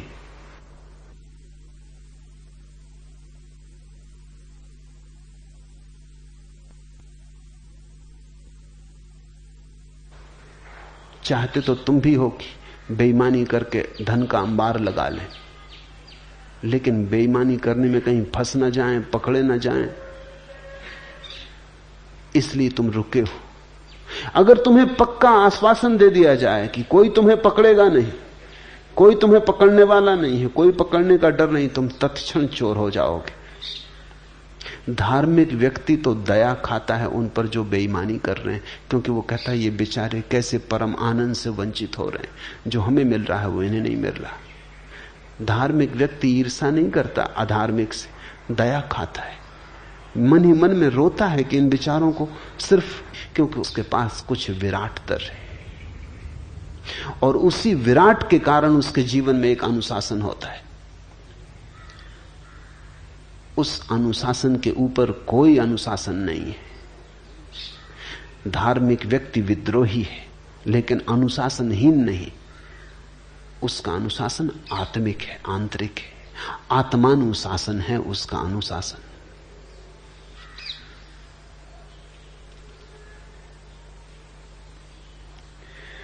और जिसको तुम राजकता कहते हो, जिसको तुम व्यवस्था कहते हो, ये व्यवस्था ने दिया क्या है? युद्ध दिए, हिंसा दी, पाप दिए, घृणा दी, वैमनस्य दिया क्या है? पापियों ने तो हमको बचाया सदा, पाप हमने किए सज्जनों के लिए। प्रश्न जब भी मिले सब मुखौटे लगा, उम्र हमको मिली उलझनों के लिए। भीड़ सपनों की हमने उगाई सदा, बंजारों के नगर निर्जनों के लिए। किन लुटोरों की दुनिया में हम आ गए, हाथ कटते यहां कंगनों के लिए। जिंदगी ने निचोड़ा है इतना हमें, बेच डाले नयन दर्शनों के लिए। यहां है क्या? आंखें तक बिक गई इस आशा में कि कभी दर्शन होंगे। आत्मा तक बिक गई है इस आशा में कि कभी परमात्मा मिलेगा। ऐसा है जन, कोई किसी का मित्र नहीं, सब शत्रु ही शत्रु मालूम होते। यहां मिलता तो कुछ भी नहीं। किस बात को तुम व्यवस्था कहते हो? व्यवस्था तो तभी हो सकती है जब जीवन में आनंद हो। आनंद एक व्यवस्था लाता है। आनंद के पीछे छाया की तरह आती है व्यवस्था। स्मरण रखना, दुखी आदमी अराजक होता है, सुखी आदमी अराजक नहीं हो सकता। दुखी आदमी अराजक हो ही जाता है, उसे मिला क्या है तो वो तोड़ने फोड़ने में उत्सुक हो जाता है। जिसके जीवन में कुछ भी नहीं मिला है वो नाराजगी में तोड़। इस व्यवस्था को, इस धोखे की व्यवस्था को तुम व्यवस्था मत समझ लेना। ये राजनीतिज्ञों की चालबाजी है। और जिन्हें तुम समझते हो कि वो तुम्हारे नेता हैं, जिन्हें तुम समझते हो तुम्हारे राहबर, वो राहजन है, वही तुम्हें लूटते हैं। चलो अब किसी और के सहारे लोगों। बड़े खुदगर्ज हो गए थे किनारे लोगों, अब तो किनारे का भी सहारा रखना ठीक नहीं मालूम पड़ता। चलो अब किसी और के सहारे लोगों, बड़े खुदगर्ज हो गए थे किनारों लोगों। सहारा समझ अंधड़ से गई हैं पतवारें लोगों। क्या गुजरेगी सफीने पे खबर नहीं, अंधड़ से मिल गई हैं पतवारें लोगों। हजारों बेबस आहें दफन हैं यहां, महज पत्थरों के ढेर नहीं हैं ये मजारें लोगों। यहां अंधड़ से मिल गई हैं पतवारें। यहां जिन्हें तुम समझते हो तुम्हारे सहारे हैं वो तुम्हारे शोषक हैं, और जिन्हें तुम समझते हो कि व्यवस्थापक है वो केवल तुम्हारी छाती पर सवार है। तुमने कभी ख्याल किया, जो भी आदमी पद पे होता है वो व्यवस्था की बात करने लगता है, और जो आदमी पद के बाहर होता राजनीति में वो बगावत की बात करने लगता है। अनुशासन पर्व की जरूरत है। इस सारी दुनिया में सदा से ऐसा होता रहा। राजनीतिक को सिर्फ पद का मोह है, न व्यवस्था से मतलब है न अव्यवस्था से। हां, जब वो व्यवस्था का मालिक नहीं होता, जब खुद के हाथ में ताकत नहीं होती, तब वो कहता है सब गलत है, तब क्रांति की जरूरत है। और जैसे ही वो पद पे आता है फिर क्रांति की बिल्कुल जरूरत नहीं, क्योंकि क्रांति का काम पूरा हो गया। वो काम इतना था उसको पद पे लाना, वो काम पूरा हो गया। फिर जो क्रांति की बात करे वो दुश्मन, और वो जो क्रांति की बात कर रहा है उसको भी क्रांति से कुछ लेना देना नहीं है। ये बड़ी कुर्सी से उतरे क्रांति, अब क्रांति तुम्हारे हित में। धार्मिक व्यक्ति को न तो व्यवस्था से मतलब है न क्रांति से। धार्मिक व्यक्ति को आत्मानुशासन से मतलब है। धार्मिक व्यक्ति चाहता है, बाहर के सहारे बहुत खोज लिए, कोई व्यवस्था नहीं आ सकी दुनिया में, अब जागो, अपना सहारा खोजो, अपनी ज्योति जलाओ। बाहर के दियों के सहारे बहुत चले और भटके, सिर्फ भटके, खाए खंडहरों में गिरे, लहू लुहान हुए। अब अपनी ज्योति जलाओ और अपने सहारे चलो। नहीं कोई बाहर तुम्हें व्यवस्था दे सकता है, अपनी व्यवस्था तुम स्वयं दो। तुम्हारा आज इतना ही। हरिओम तत्सत।